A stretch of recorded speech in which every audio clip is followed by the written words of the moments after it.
todas y Buenos todos, días. buenos días, Buenos buenas días. tardes, buenas noches, buenas madrugadas, como sea. Por eso es mejor decir buen día. O sea, buen día, sí. Claro, yo Porque es digo el buen día. día, el día Muy completo. bien. Saludos. Saludos. Saludos. Capítulo número 31, episodio número 31 de Háblame. Aquí estamos los de siempre. Gab, Con una repitiente. con una repitiente, sí, porque las vainas buenas se repiten. El malandreo, pero ¿verdad? háblame. Y una nueva, ¿verdad? Queremos darte la bienvenida a este capítulo número 31 en el que vamos a hablar, bueno, sobre un tema que ha ocupado el interés nacional e internacional, compitiendo prácticamente con el evento deportivo, cultural y político que implican las Olimpiadas que se están desarrollando actualmente en París. Y bueno, que forma parte de las noticias de la geopolítica mundial.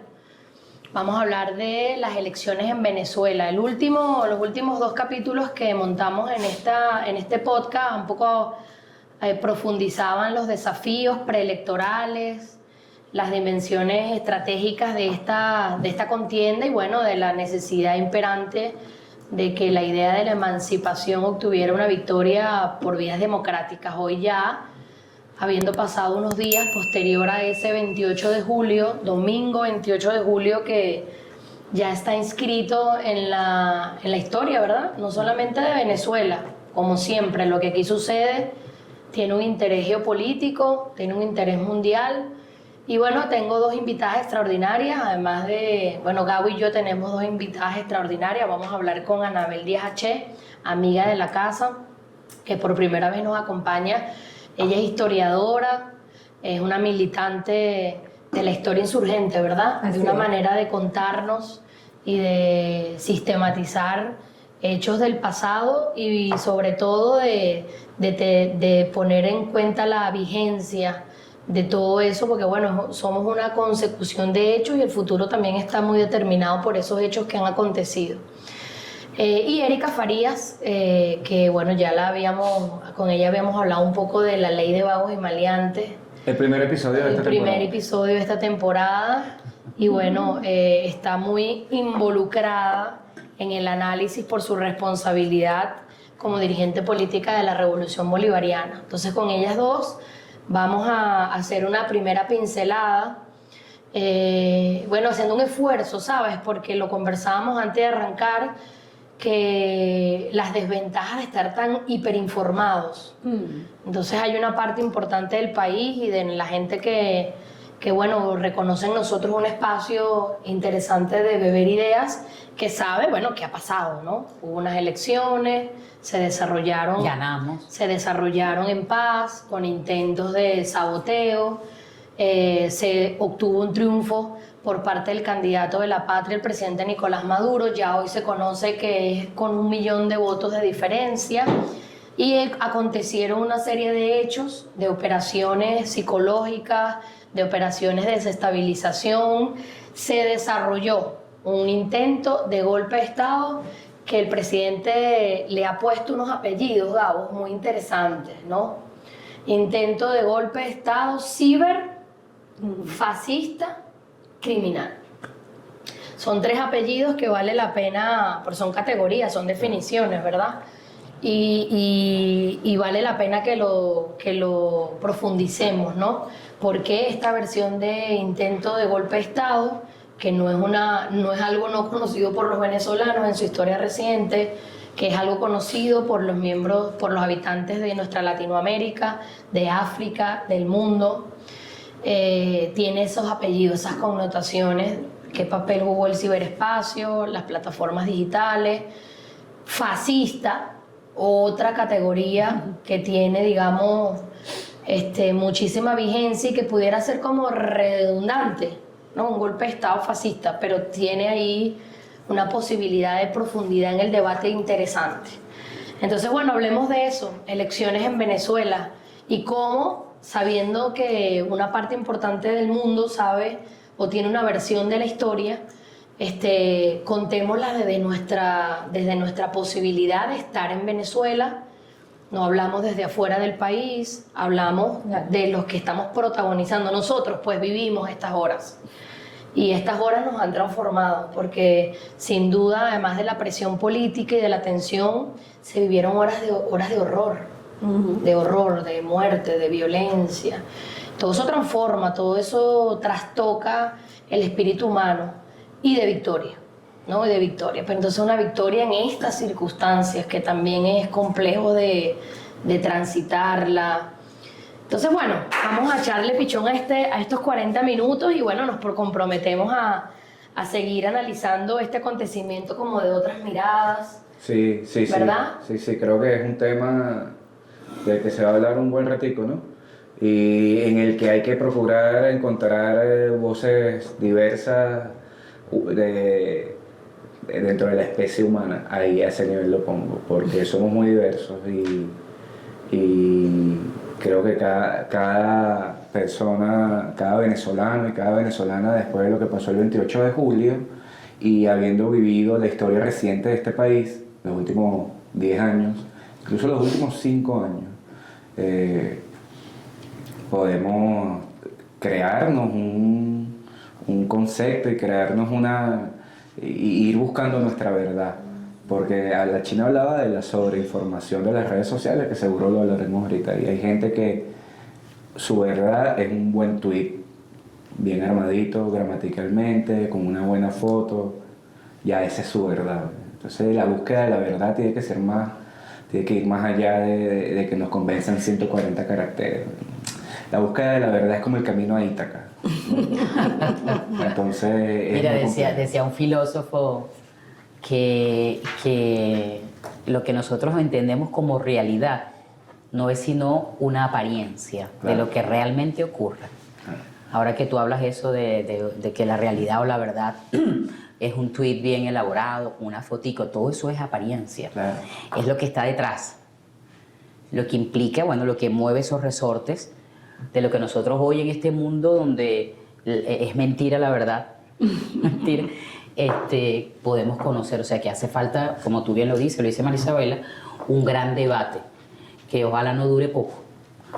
Que ojalá no dure poco porque el fascismo no es un insulto, es una ideología. Y esa ideología hay que desmontarla, pues, ¿no? Así como nosotros estamos en una época de transición al socialismo, y en ese proceso llevamos 20 años, que es un pellizco en la historia, hay una transición también hacia el fascismo, porque ya no son los gobiernos imperiales, son las grandes corporaciones que gobiernan a los gobiernos que antes fueron imperios. Y entonces esa alianza entre estados o partidos de ultraderecha con las grandes corporaciones es lo que le da entrada al fascismo. Muy poderoso. Y lo que ellos han llamado el anarcocapitalismo, porque el anarcocapitalismo no existe, el anarcocapitalismo es la dictadura del mercado, pero ellos lo disfrazan de liberal, de liberalismo, somos los libertarios, pero en realidad cuando no hay Estado quedamos en manos de esas grandes corporaciones.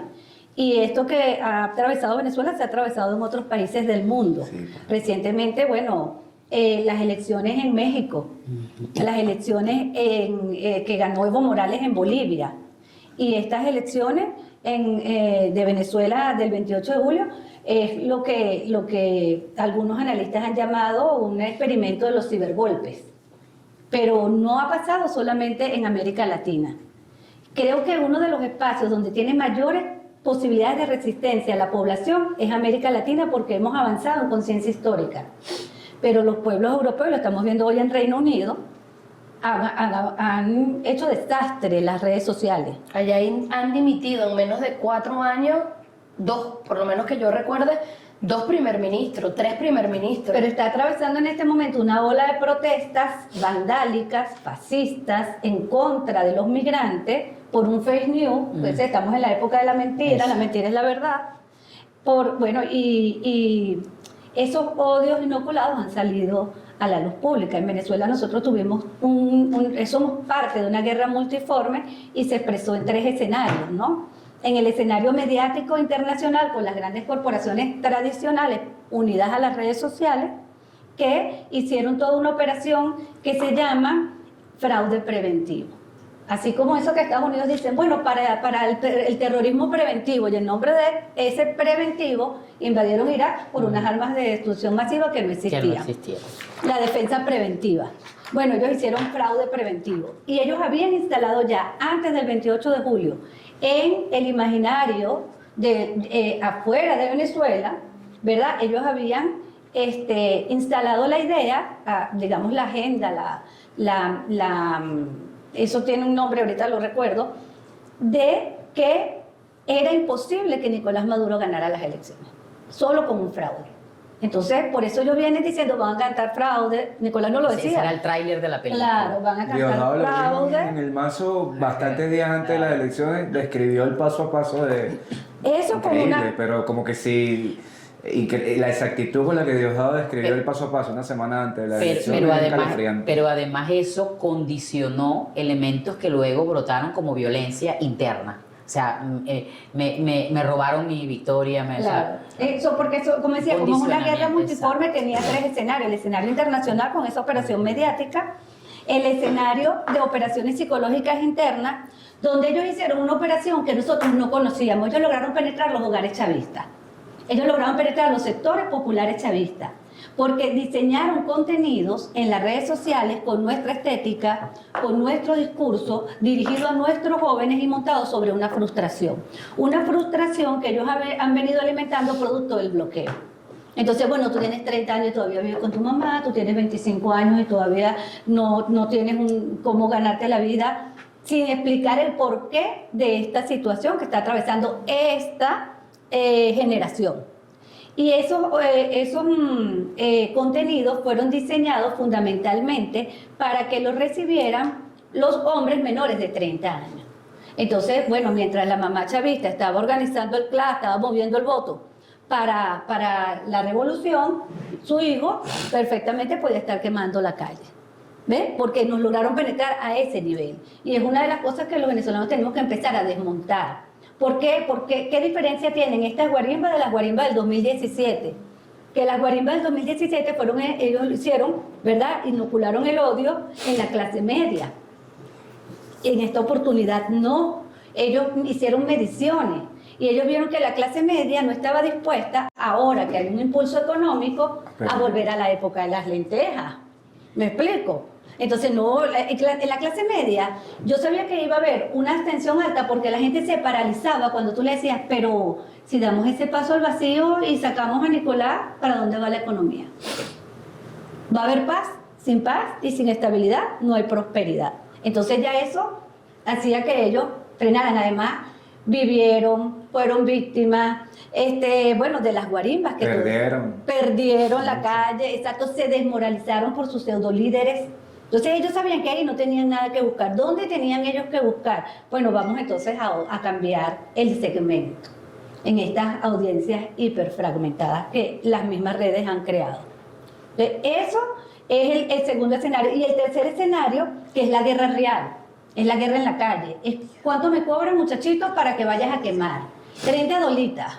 40 dolitas, ¿cuánto quieres? Y entonces, bueno, fueron pagando. Los guarimberos de Barcelona decían a los de Caracas le están pagando más, porque es un mercado, Entonces, crear eso, organizar esos chamos, que muchos no eran de esos sectores, organizar a las bandas delincuenciales, que, bueno, en Venezuela una de las cosas que se ha logrado en este proceso de estabilización del país fue precisamente bajar los niveles de delincuencia. Eso es un logro del presidente Nicolás Maduro, un logro que ha pasado por debajo de la mesa, pero que la gente me dice, me vine de Ecuador porque allá la cosa está candela y aquí todo está más tranquilo, se siente la seguridad. No ha pasado bajo la mesa.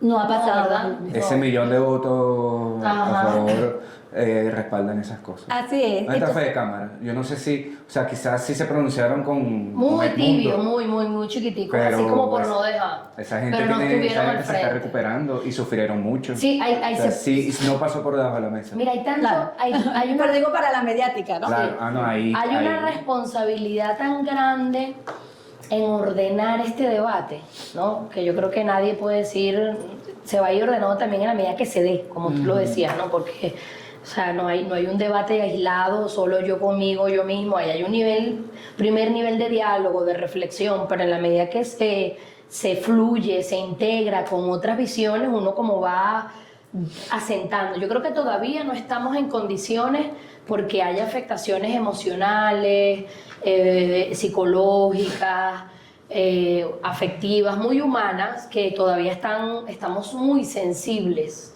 O sea, Venezuela hoy está hipersensible, el venezolano, ¿no?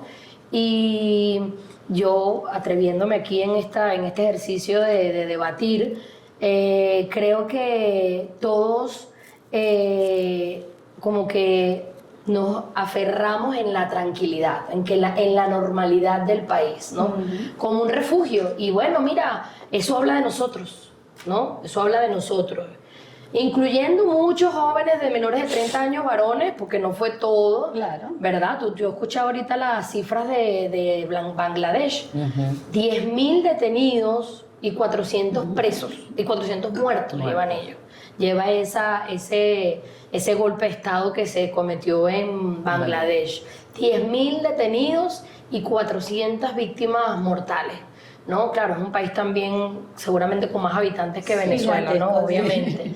Pero volviendo al tema, hay una calma, todo el mundo me dice, coño, pero es que hay como una tensa calma, entonces lo vemos como, ¿no? Un poco pensábamos que no, es que es hora de celebrar, no, todos estamos asistiendo al refugio de la tranquilidad, de la vida, porque cuando tú convocas a que vuelva a la normalidad, es decir, que yo pueda trabajar para traer comida, que mis hijos puedan ir al parque, que no haya la violencia, tú estás refugiándote en la vida del país, en la vida, la estabilidad política que te la ha entregado un gobierno, ¿no? Entonces ahí también hay un mensaje político que no vale la pena nosotros, en eso que tú siempre convocas, y me gustaría que hablaras de ese tema de ir al debate con idealismo, ¿no? Hay que dotarnos de métodos. No ir al debate con no ir al debate con idealismo, porque tú dices, bueno, hay una tensa calma, entonces el chavismo no está celebrando, verga, yo creo que apostar a la normalidad es un ejercicio más saludable y coherente que pensar ahorita montar una tarima para estar porque el país vivió un episodio, horas de horror, no solamente reales, que se montaron.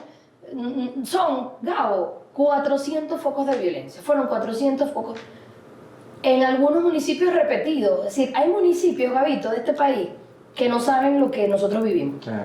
O sea, hay lugares en el Amazonas, en el Delta, en Apure, en lugares como, mira qué emblemático, Táchira, la propia Mérida, que se incendiaban antes de Fue donde cualquier, comenzó una... ¿verdad? Es más, empezaba... Muchas zonas de Caracas. Muchas zonas del Caracas que lo vivieron fue por las redes, no lo vivieron bajando su casa, ¿no? Tú veías eso y... Entonces, yo creo que en ese mismo espíritu que se determina la operación contra nosotros, hay que ponderar nuestra respuesta.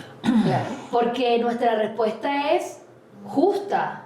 O sea, tú lo hablabas en estos días con nuestro carácter caribe.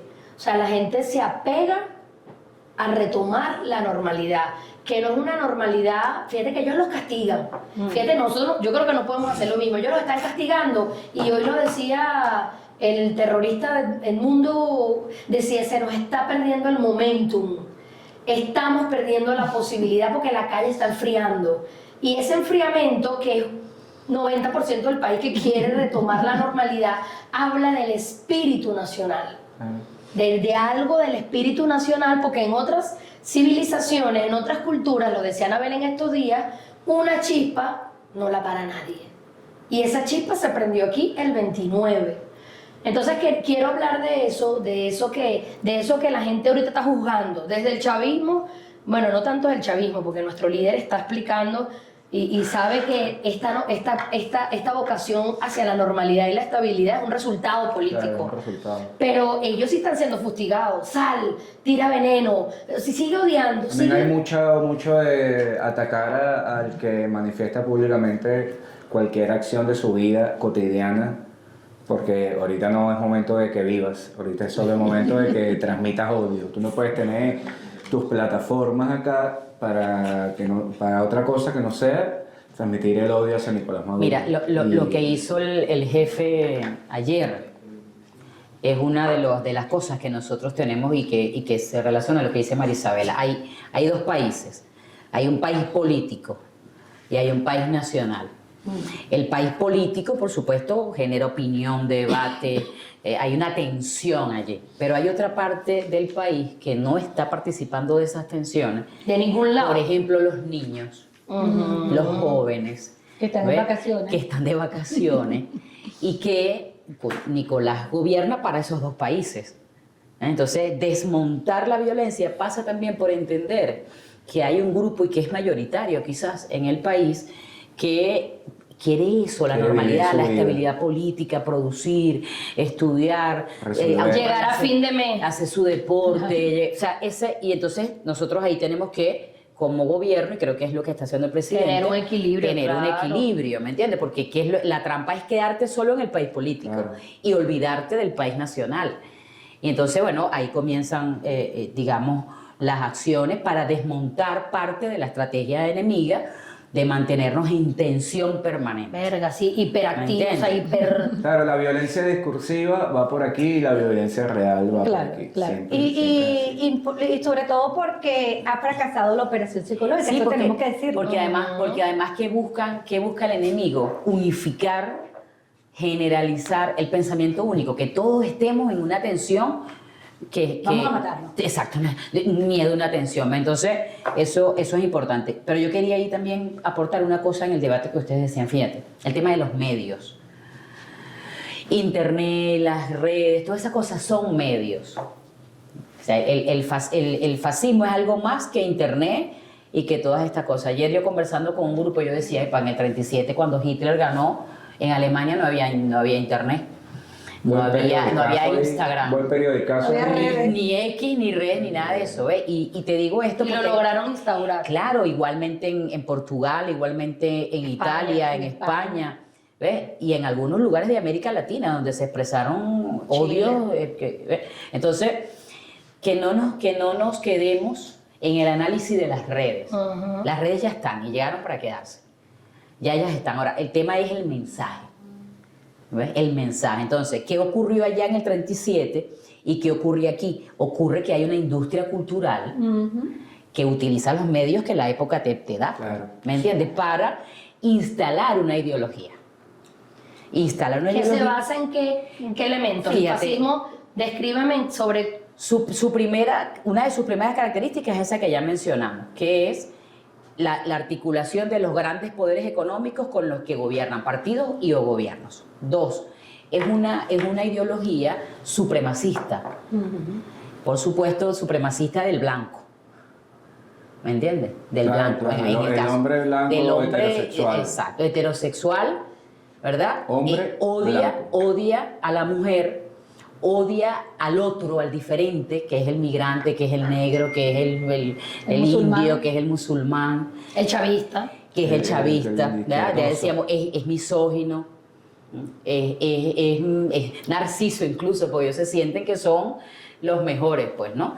Y todas esas características que el fascismo tiene en lo económico, en lo político, en lo social, porque por eso decíamos, es una ideología, va generando un enemigo, que es más o menos lo que decía Marisabel ahorita. O sea, el enemigo en Venezuela ya tiene rostro, es el chavismo del barrio que tiene mayoritariamente que es mujer y jefe de estructuras como el CLAP, como la VC, como la comunidad, como el que gerencia la política en el barrio. Ese es el enemigo.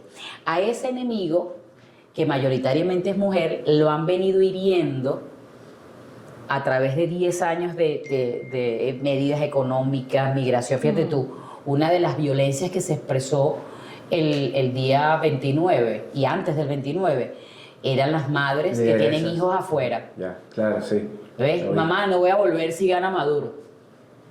O sea, para inmovilizarla o para llevarla a votar en contra. No te voy a dar, no te mando más plata. No te mamá. mando la remesa. En el Están votando por Maduro. episodio ¿Me pasado entiendes? de acá de este podcast, trajimos a Génesis Garbet y a Miguel Ángel Pérez Pirela. Ajá, Y ¿cómo decíamos era? en algún momento del debate que yo me acuerdo que yo dije que era como la gema de oro de la revolución bolivariana para mantenerse en el poder.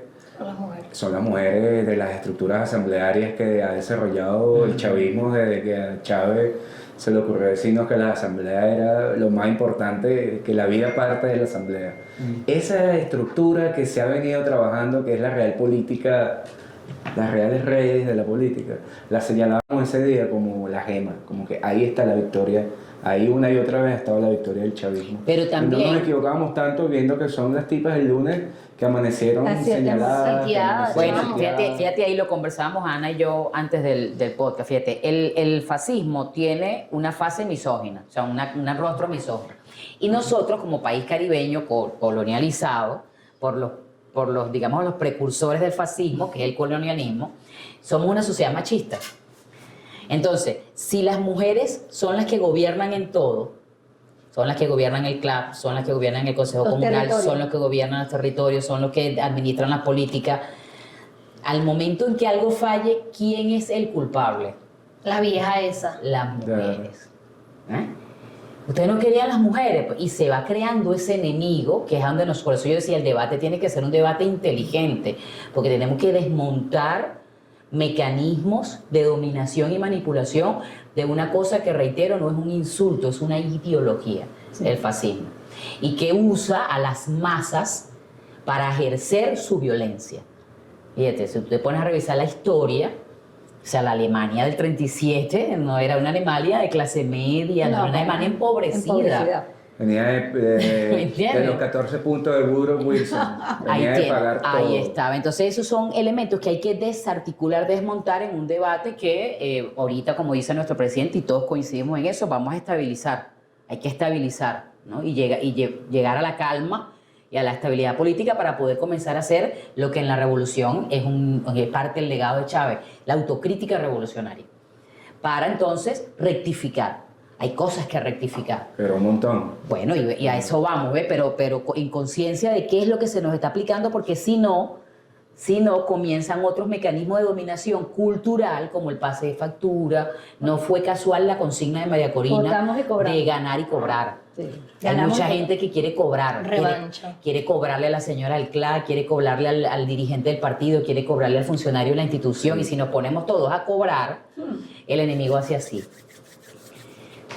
¿Tú ibas a decir algo? Sí, yo creo que sí es verdad, el fascismo se monta sobre el machismo y por eso movilizan con violencia a los jóvenes menores de 30 años, porque el varón tiene en el patriarcado el mandato de la violencia. Si tú eres vulnerado de alguna manera y eres hombre, bueno, demuestra dónde está tu hombría. Tienes que actuar de manera violenta, tienes que responder de manera violenta. Por eso es más fácil para ellos movilizar a los hombres. Pero justamente en nuestra historia, en nuestra conformación antropológica está eso de por qué Venezuela, y me lo han preguntado muchos invitados internacionales, ¿por qué Venezuela resiste? ¿Por qué no cae? ¿Por qué no cae como cayó Ucrania? ¿Por qué no cae como cayó todos los países que fueron balcanizados de la Unión Soviética? ¿Qué tienen ustedes? Bueno, tenemos 8.000 años, 10.000 años de historia. Es verdad, es una sociedad machista, pero montada sobre una sociedad matricentrada, donde la mujer no es que es organizadora, la mujer es el eje fundamental de la vida, de la reproducción de la vida. Y eso es digamos, una herencia caribe, donde nosotros, el país continental con mayores costas en el Caribe, tenemos una composición antropológica, no dicha por mí ni por las ciencias sociales, sino por las ciencias duras, ¿verdad? De un ADN mitocondrial mayoritariamente caribe. Es decir, 80% en el Oriente. Trate usted de dominar a esas mujeres del Oriente. Son indominables. 60, 70 hacia el occidente del país. Entonces, sí, nosotros tenemos una conformación caribe. Y sobre esa conformación caribe se montó esta colonia española. Pero no ha dejado de prevalecer genéticamente la composición caribe. Y allí las respuestas antropológicas que el pueblo venezolano ha dado a la guerra, la capacidad de resistencia, la capacidad de la mujer de reinventarse, la mujer la que se quedó. La mujer se quedó cuando los hombres fueron exterminados, se quedó en sus territorios, lo que hoy llamamos Caracas. Caracas es un nombre caribe, Barquisimeto es un nombre caribe, Cumaná es un nombre caribe. Nuestras principales ciudades fueron montadas, la de los españoles, sobre los asentamientos caribes.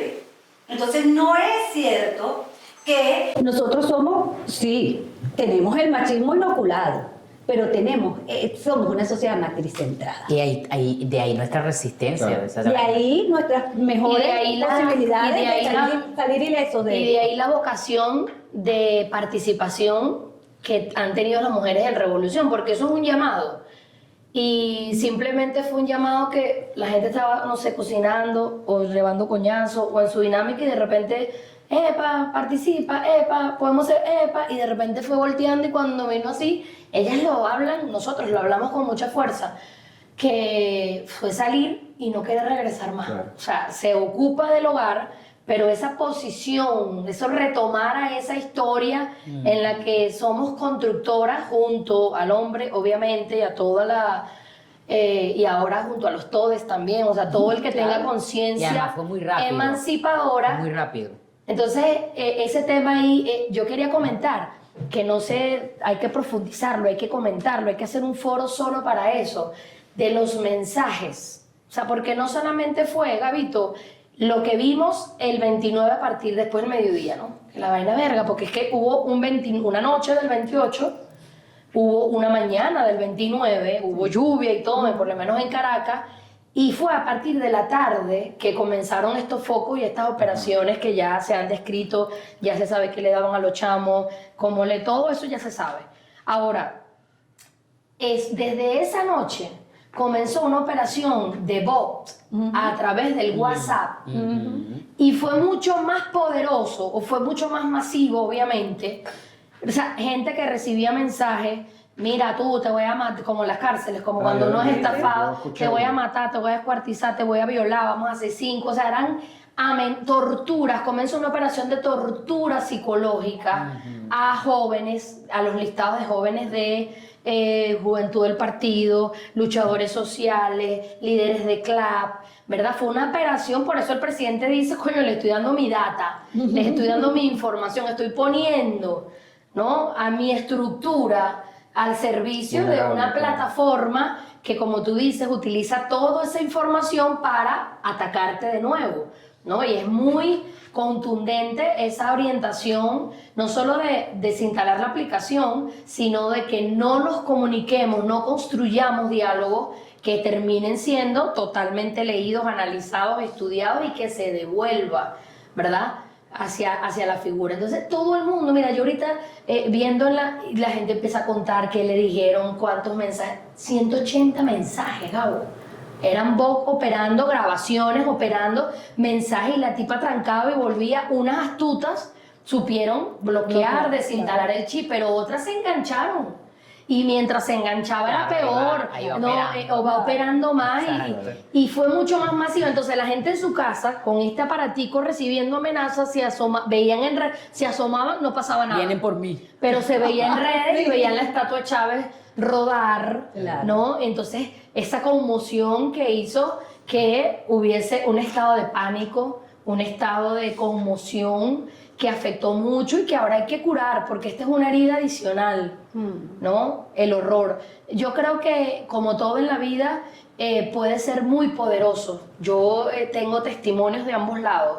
Alguien que sucumbió, que fue derrotada en el sentido de que le dio la importancia, se enganchó en la conversación y bueno, escaló. Pero también tengo testimonios de mujeres que construyeron un diálogo consigo, sola en su casa. A partir de Mira, bueno, si yo soy más jodida que tú, entonces, ¿sabes qué? Venme a buscar, pues, pero no sola me voy yo, te llevo. O sea, lograron establecer un diálogo de defensa, ¿verdad?, que las hace hoy victoriosas. O sea, yo estaba en una reunión y veía como una mujer, joda, Gabo, se ponía gigante. Y eso también hay que verlo, Sí, pues. porque no, hay una tendencia también a, bueno, estamos tristes, estamos afectados, hemos sido abusados, hemos sido torturados, y yo creo que hay que tener condescendencia, hay que tener mucha empatía y mucha capacidad de consuelo, de guía, pero también hay que engancharse en esas mujeres y en esos hombres que no solamente recibieron por mensaje, no fuimos para los lugares, vivimos de cerca, y bueno, el diálogo interno es muy poderoso también, muy poderoso, ¿no? Eso tiene que ver. Sin detrimento de nadie, ¿no? Porque al final todos estamos dando el pecho, todos estamos dando o sea, aquí no hay héroes, todos somos héroes, todos los que estamos resistiendo hay un nivel de heroicidad por la resistencia propia. La resistencia a las campañas de odio que quieren hacer viral, quieren hacer del odio un problema de salud público, Ajá. Ha sido generalizado en Venezuela. Es decir, no logró calar en la clase media, no logró calar en los sectores populares, no logró calar en los hombres, no logró calar en las mujeres en términos mayoritarios. Sí, mayoritarios. Si nosotros nos vamos a los resultados electorales, si sumamos lo que sacó Nicolás con lo que sacaron los otros grupos de derecha, que era la gente que estaba votando por la paz, supera en gran medida a lo que ya el millón de votos mayoritariamente tuvo el chavismo. Es decir, además de esto, los que sí votaron con ellos, comprándole el discurso, pero que no salieron a manifestar.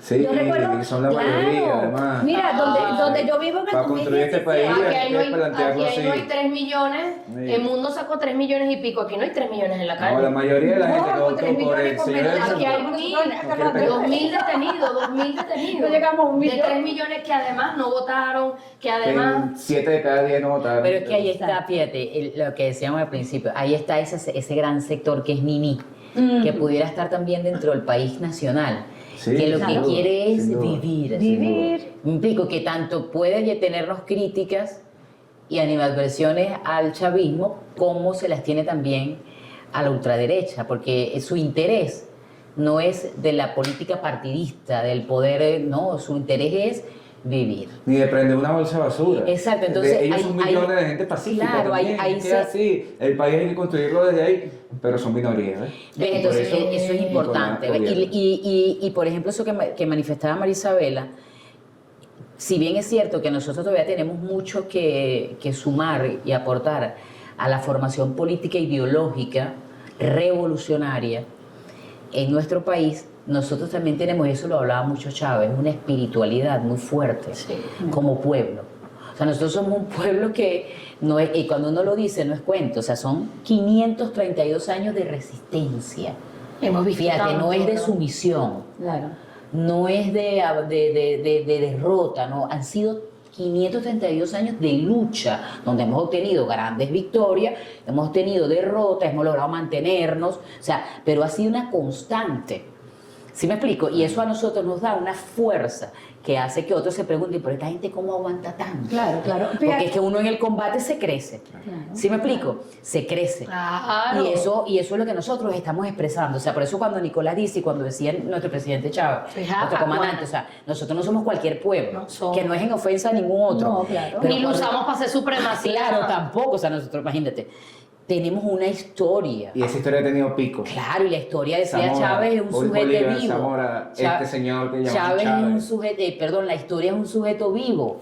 Eso no está muerto. La historia no es verdad que está en el pasado, la historia es presente y va a ser futuro. Y nosotros formamos parte de ella. Entonces el sujeto histórico, que es el pueblo, tiene una composición espiritual revolucionaria por antonomasia que hace que nosotros tengamos estas expresiones de resistencia y de heroicidad y de fuerza, como para decirle, no, tú no me vas a enredar, Iván. Eso se expresa porque eso es genético, cultural Claro, también. y porque tenemos, como tú dices, años de entrenamiento. La independencia de Sudamérica se debe al pueblo venezolano. Y se debe al pueblo venezolano porque fue el único que asumió el protagonismo en la guerra de La independencia. vanguardia. Asumió la vanguardia. El 1%, que eran los mantuanos, no iban a ganar la independencia a España. Así España estuviese en la peor situación que estuviese. Por supuesto, cuando Bolívar dice, bueno, no, es con el pueblo, o no va a haber independencia, Le da lucha de clase. a la le da independencia. protagonismo, lo asume como sujeto histórico, lo asume como sujeto político. Y ya tú en el 19 desatas esa fuerza que terminó en Ayacucho, 1824. Ahora vamos a cumplir 200 años. Entonces, es un sujeto político que es un sujeto histórico que está acostumbrado a participar en la política y a definir la política de su país. Pero que bueno, había sido derrotado por la élite, que Zamora fue derrotado, pero levantó las banderas de Bolívar, acabó con la oligarquía criolla. Eso no lo hicieron los peruanos. Eso no lo lograron los colombianos. Lamentablemente hay que resaltar las particularidades del pueblo venezolano, porque por eso nosotros aquí ayer pudimos celebrar el bicentenario de Junín, y en Perú el pueblo quedó fuera de las festividades. La señora Boluarte, que reconoció a Edmundo, no pudo ir porque la iban a abuchar, ¿verdad? Porque es una usurpadora. Entonces la gente decía, pero que Ahí también llevan 5 golpes de Estado en nada. O ellos sea, pusieron a sí, Pedro sí, Castillo pero de presidente y sí, se lo tumbaron. sí, sí, ¿Por sí. qué no Está tumban a difícil, Nicolás? ¿vale? ¿Por qué no tumban a Nicolás? Porque tenemos una Pues Fuerza somos el Armada pueblo de profundamente Bolívar. bolivariana. Tenemos un pueblo profundamente acostumbrado a participar y sabe que su fuerza es la que va a definir. Entonces, bueno, mientras nosotros decimos, nosotros sí tenemos que celebrar en Junín, ellos le decían a Dina Boluarte, ellos no dicen cara de tabla, dicen cara de palo, ¿no? Cara de palo. Dina Boluarte, no seas tan cara de palo, tú no tienes nada que celebrar porque le estás abriendo las puertas al Comando Sur y ¿qué vas a hacer? ¿Qué independencia vas a celebrar tú? Hipócrita. ¿Entiendes? Entonces, esa es la diferencia Claro. y eso hay que resaltarlo porque ellos lo admiran en nosotros. Y ahí- los pueblos y los peruanos esperan que nosotros resistamos porque ahí está la esperanza de ellos. Que lo vamos a colonizar. A los Y peruanos, ahí, a los chilenos. Danos 5 mira, años. y ahí es donde... ahí se mezcla Ya me escucharon. genéticamente. Mira, 5 años y son ahí es nuestras. donde es tan importante que nuestras generaciones más jóvenes Sepan de nuestra historia. conozcan Claro, quiénes somos. el pueblo que son. Te quiero hacer una pregunta. Me explico.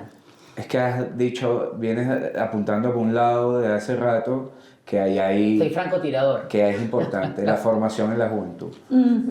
Por lo menos yo tengo 37 años y yo he sido formado Chamo. en la Revolución Bolivariana desde que era un puberto y he militado desde muy chiquito por mi familia y recuerdo en mi crecimiento y en mi desarrollo personal y humano ser parte, porque me convocó abiertamente a un proceso, no me llamaron pero me sentí convocado Así mismo. de procesos que me formaron, más allá de la universidad. Yo estudié estudios internacionales en la Santa María, Yo estudié en el momento que cerró RCTV. Yo iba por mis asambleas con mis camisas chavistas a pelear ahí por mi postura. Pero también me sentí convocado por la revolución, por el Foro Social Mundial, por el encuentro de estudiantes, por la cumbre del CELAC, por la OPE Vaina, y todos fueron procesos formativos como para mí, para millones de jóvenes que crecimos al calor de la revolución bolivariana. Y yo creo que hay una debilidad en los procesos formativos de la juventud. Fíjate. La batalla no es contra Twitter, no es X, no es contra TikTok.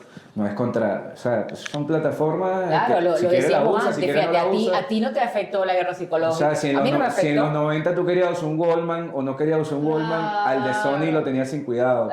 Entonces, o sea, la cosa es cómo usarlo y qué lugar darle, ¿no? ¿Qué escuchas ahí? Pero creo que han ocupado un espacio de formación, porque eso no forma, para lo que lo usa mucha juventud, es un espacio deformativo y también creo que hay una ausencia de política masiva pública para dirigida a esos chamos, para que no sean unos estúpidos, pues. Mira, ese cuestionamiento que tú haces es bien importante, fíjate. Nuestro comandante Chávez dio un gran debate y nuestro presidente Nicolás Maduro lo está dando también con relación al tema de cómo desmontar una estructura de pensamiento colonizado en nuestra sociedad. Fíjate, la educación. Cuando tú piensas en la educación, inmediatamente te vas a la familia o al Estado. Y resulta que la educación debe tener su núcleo principal en la comunidad, porque en la comunidad es donde tú pasas mayor parte del tiempo. La familia forma parte de la comunidad y el Estado actúa sobre la comunidad y existe el sujeto. Entonces, nosotros yo creo que no hemos entendido que el proceso de formación es un proceso complejo, que también es multiforme, que no puede tener, no, la responsabilidad es de la mamá, porque este es mi hijo. ¿Te acuerdas de aquella cocina? Con mi hijo no te metas. O es un problema del maestro o la maestra, o es un problema de Dios. No, la educación es un hecho intencionado. Fíjate, es un hecho politizante, ideologizante, y no puede estar sujeto a un solo elemento de la sociedad. Entonces, nuestras generaciones, nuestros muchachos, que yo no les diría como tú le dijiste, porque bueno, forma parte del proceso, del debate, han sido sometidos a un proceso de disociación de la realidad, valga la redundancia, en donde ellos creen que la realidad es lo virtual y actúan y operan y buscan esa virtualidad y se pierden lo más rico. Por eso hay una consigna por ahí que a mí me gusta mucho de no veas la vida, vívela. O sea, vivir la vida, jugar, relacionarte, sentir, soñar. ¿Sí me explico? Construir con tus propias manos, amar, vivir la vida, pues, no verla en las redes. Entonces, por supuesto, eso es una de las debilidades. A los retos. De los retos, por decirlo de alguna manera, que nosotros tenemos que transitar en este tiempo y ahora más que hubo un giro. O sea, hubo un giro en la forma, en el modelo de la contrarrevolución y en las formas de lucha.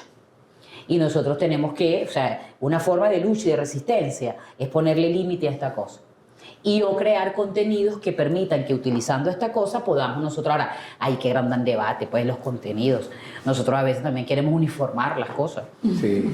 ¿Sí me explico? O sea, no entendemos la riqueza y la fortaleza que da ser un pueblo tan diverso como lo somos nosotros. Ya Bolívar lo decía, tenemos que lograr la unidad en la diversidad.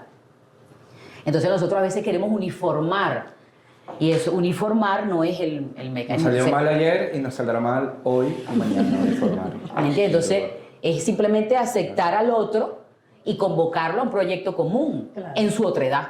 Aquí, Erika, tú estabas hablando, ibas a cerrar una idea. No, más bien le iba a dar pie a una sobre el tema de profundizar en ese tema, valga la redundancia, de la industria cultural imperialista, fascista, hoy fascista. Bueno, Anabel, tenemos 10 minutos Sí. para... Que usa los medios que tiene a mano, Ok.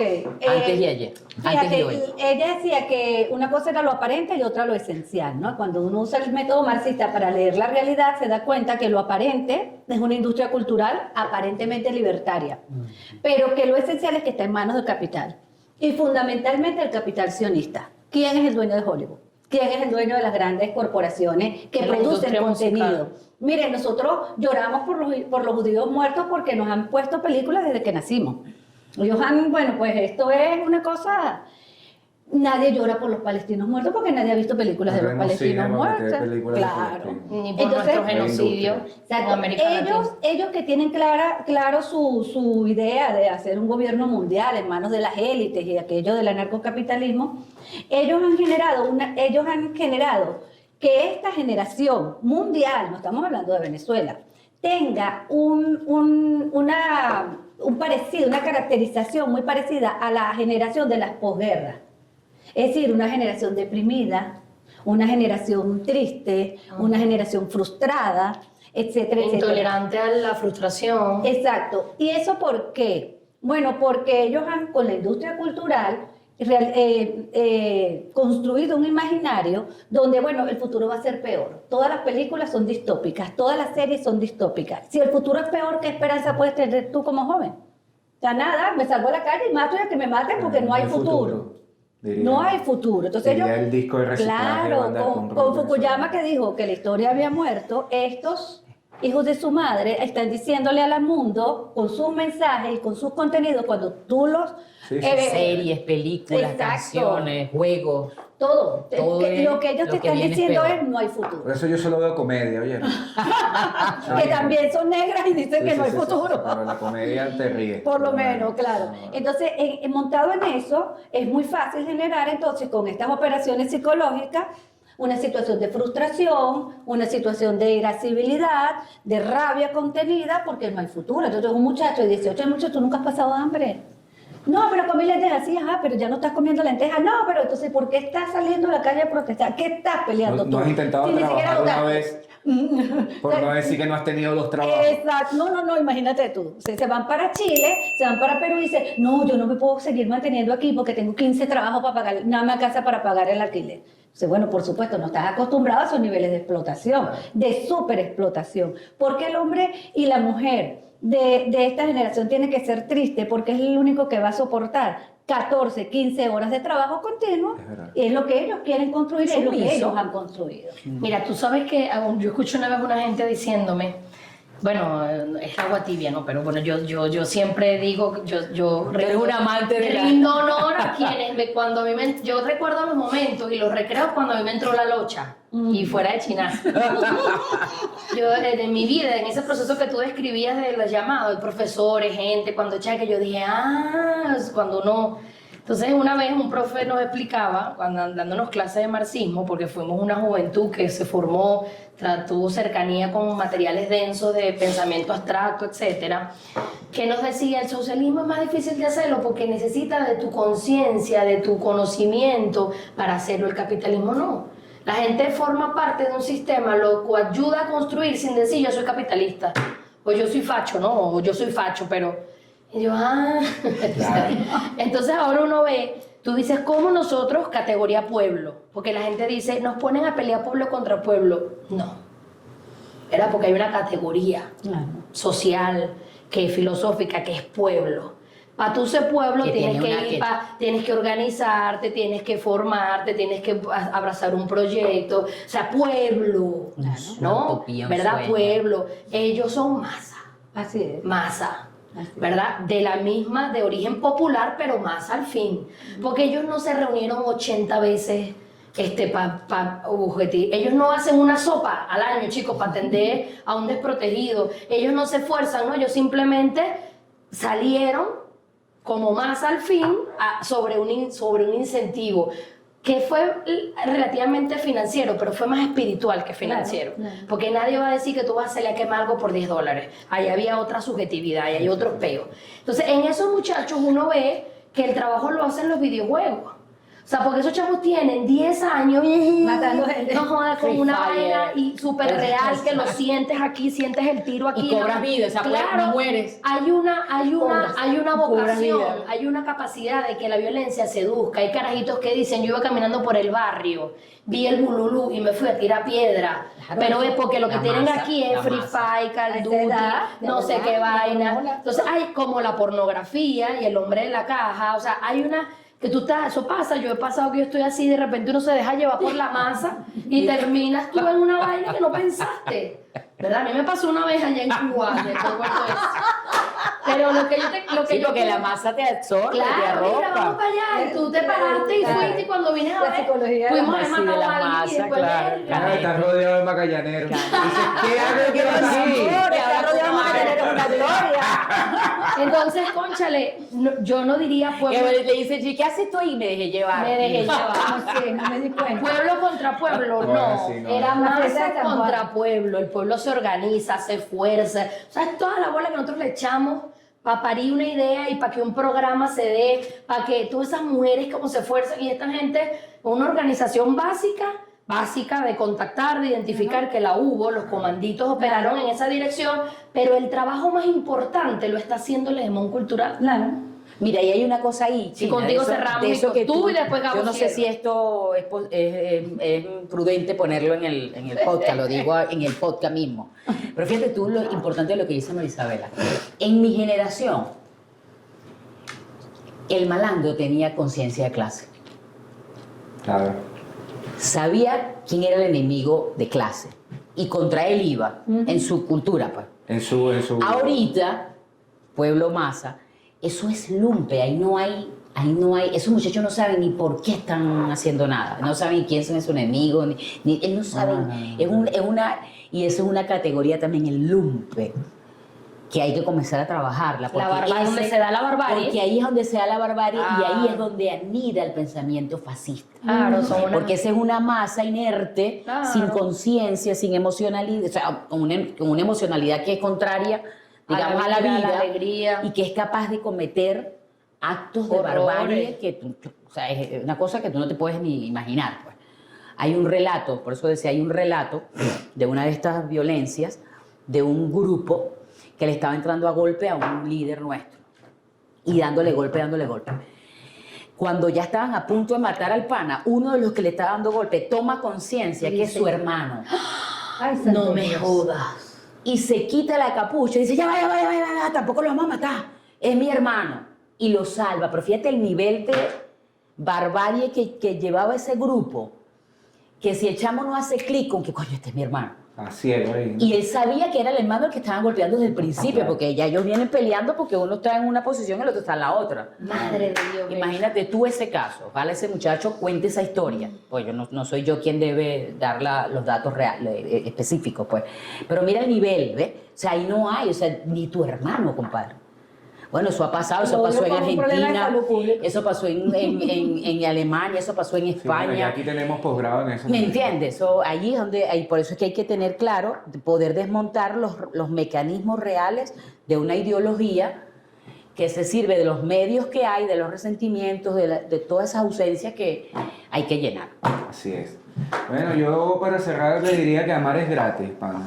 Que no se Y peleen con la sabroso, familia y por la sabroso, política. y sabroso. Yo tengo tías, primos de derechísima, fachos.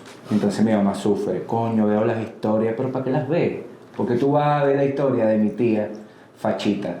No vayas, tú tienes que amar a mi tía porque es tu Hay que mamá. saber decir adiós. Y digo tía, porque no es el caso de una tía, es otro familiar.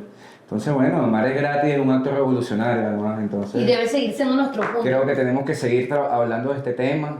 Dejamos por fuera una lista del tema en muchas, pero hay una que yo quisiera conversar luego, que es la televisión venezolana y Su aparente neutralidad, Sí, su sinsentido. sí, su existencia absurda de la televisión Bueno, hay que venezolana. crear mucho sentido. Es precisamente Pero es una de las contrario a lo que tareas. se dice por ahí, Crear la mucho televisión sentido. no está muriendo.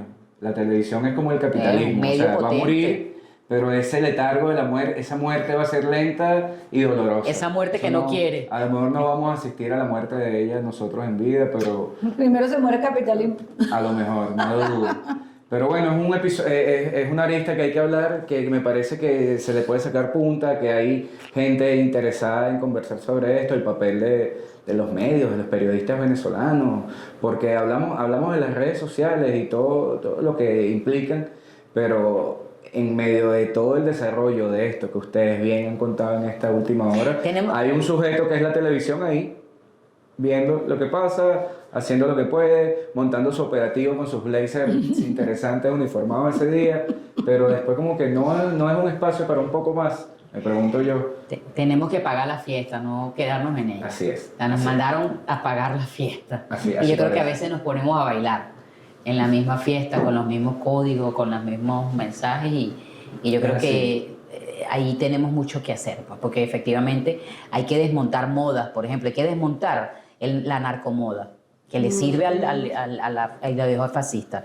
Hay que montar la porno, hay que desmontar la porno moda. Y la televisión es un instrumento y tenemos Entonces, y ahí 4 tenemos. fotos ahí. Hay que acabar con la fiesta. Quedaremos pendientes. Mira, Anabel la pueden escuchar, los que viven en la Gran Caracas, todos los jueves en la mañanita, de 8 a 9 de la mañana. Tiene un programa súper interesante para hablar de En una de las mejores Latinoamérica, radios. en una de las mejores radios, oye, ven 106.9.